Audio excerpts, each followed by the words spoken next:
প্রথম দেখায় অবশ্যই গুগল পিক্সেলের কথা মনে পড়েছিল, পরে দেখলাম না, এটা ইনফিনিক্সের স্মার্ট 10 Pro, যেটা আপনার লো বাজেট ক্যাটাগরির মধ্যে লঞ্চ হবে। আর এই লো বাজেটের মধ্যে আমরা কি পাচ্ছি, একটা প্রিমিয়াম ডিজাইন, 6000 mAh এর একটি ব্যাটারি, তার সাথে 18 ওয়াটের একটি ফাস্ট চার্জিং ব্রিক, IP64 এর সার্টিফিকেশন, 120 Hz এর রিফ্রেশ রেট সহ একটি ডাইনামিক বারের ফিউচার। অল ওভার স্মার্টফোনটি সম্পর্কে যেসব টুকিটাকি বিস্তারিত জানতে পারলাম সবই জানাবো এই ভিডিওতে, কারণ এটা একটা আপনার ফার্স্ট ইমপ্রেশন ভিডিও। এটা দেশের বাজারে এখনো লঞ্চ হয় নাই, তবে যেহেতু মালয়েশিয়ান মার্কেটে লঞ্চ হয়ে গেছে, খুবই শীঘ্রই কিন্তু আমাদের দেশের বাজারে এটা অ্যাভেলেবেল হবে। আর যখনই অ্যাভেলেবেল হবে তখন এটা নিয়ে বিস্তারিত রিভিউ থাকবে। সেই ভিডিওটা মিস দিতে না চাইলে অবশ্যই stay connected with our channel. যার ডিজাইনটি ফার্স্ট লুক এক কথায় প্রশংসনীয় বলবো। ক্যামেরাটা হরিজন্টাল ভাবে প্লেসমেন্ট করেছে, ফলে কিছুটা গুগল পিক্সেলের ভাইব দেয়। তবে বিল কোয়ালিটিতে কি ইউজ করেছে কনফার্ম না, তবে বাজেট সিরিজ একটি স্মার্টফোন তাই প্লাস্টিকই থাকবে। 7.9 মিলিমিটার থিকনেস এবং 198 গ্রাম ওজনের সাথে আসা স্মার্টফোনটিতে আমরা 6000 mAh এর মতন একটি ম্যাসিভ ব্যাটারি দেখতে পারবো। এই প্রাইস পয়েন্টের মধ্যে এটা একটা প্লাস পয়েন্টই বলবো আমি। সাথে 18 ওয়াটের একটি ফাস্ট চার্জিং ব্রেক, ওটা বক্সেই দেওয়া হবে। এটিকে প্রোটেকশন করার জন্য IP64 এর রেটিং, আসলে এটা প্রশংসার দাবি রাখে। বোর্ডস এন্ড বাটনের ক্ষেত্রে এসেও কিছুটা প্রশংসার দাবি রাখে। টপে দেখতে পাচ্ছেন সেকেন্ডারি স্পিকার, তার মানে বোঝা যাচ্ছে ডিউল স্টোরি স্পিকার ইউজ করা হয়েছে। তবে থাকছে না কোনো সেকেন্ডারি নয়েজ ক্যান্সেলেশন মাইক কিংবা আয়ার ব্লাস্টার, যেখানে আপনি দুটি সিমের পাশাপাশি একটি মেমোরি কার্ড অনায়াসে ইউজ করতে পারবেন। তবে ডিসপ্লেতে আসলে প্রশংসার দাবি, তাদের এক প্রকার সিগনেচার টাইপের ডিসপ্লেটা এখানে দিয়েছে। মিস আপনার লো বাজেট ক্যাটাগরিতে যে ডিসপ্লেগুলো দিয়ে থাকে আর কি, 6.67 ইঞ্চি মাপের HD+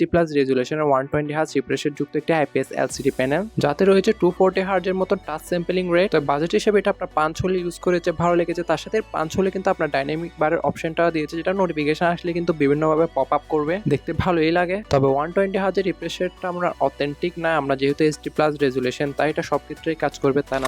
সিকিউরিটি সেকশনের সাইড মাউন্টেড ফিঙ্গারপ্রিন্ট, তার সাথে থাকছে এখানে কিন্তু ওয়ান ট্যাপ ইনফিনিক্স AI। তবে AI সমূহ নিয়ে বিস্তারিত থাকবে যখনই স্মার্টফোনটা আপনার অফিসিয়াল ভাবে লঞ্চ হবে দেশের বাজারে। আমরা বাজারে titanium, silver, Irish blue, Ruby red, silk black এই চারটির কালার ভেরিয়েন্ট অ্যাভেলেবেল দেখতে পারবো। সেগুলো সব কালার ভেরিয়েন্টে কিন্তু মোটামুটি আই ক্যাচিং লাইব্রেরি ছিল। তবে প্রসেসর সেকশনে এসে আপনাকে আহামরি খুব একটা স্যাটিসফাইড করবে তা না। ইউনিসক্সের T725 এর সাথে আসা চিপসেটটি অনেকটা কাইন্ড অফ হেলো Z81 এর মতনই ধরতে পারেন। সাথে LPDDR4X র্যাম টাইপ আর eMMC 5.1 এর স্টোরেজ টাইপ, যেখানে আপনি 4GB র্যাম ভেরিয়েন্টটা পারচেজ করলে এক্সট্রা আরো 4GB ভার্চুয়াল ভাবে অ্যাড করতে পারবেন। তার সাথে থাকছে 128GB ইন্টারনাল মেমোরি। তবে ভার্চুয়াল র্যামটা রিয়েল লাইফে তেমন কোনো কাজে আসবে না, তবে এর র্যাম ভেরিয়েন্ট কি আরো থাকবে সেটা নিয়ে এখন অফিসিয়াল কোনো তথ্য পাই নাই। ডে টু ডে মাল্টিটাস্কিং থেকে শুরু করে টুকটাক লেভেলের গেমিং মোটামুটি ভালোভাবে হ্যান্ড ওভার করতে পারবে, যদি হেভিলি প্রেশার না দেন আর কি। সাথে থাকা 6000 mAh ব্যাটারিটা নর্মাল ইউজে আপনাকে 1.5 দিন কিংবা 2 দিনের কাছাকাছি একটা ব্যাটারি ব্যাকআপ দিবে। অবশ্য 2 দিনের কাছাকাছি না, 1.5 দিনের কিছুটা বেশি ধরতে পারেন, যেখানে আপনি এক চার্জে কিন্তু 47 ঘন্টা কলিং করতে পারবেন, দেন 121 ঘন্টা কিন্তু মিউজিক শুনতে পারবেন। মিস করবেন না NFC-র মতন ফিউচারটিও।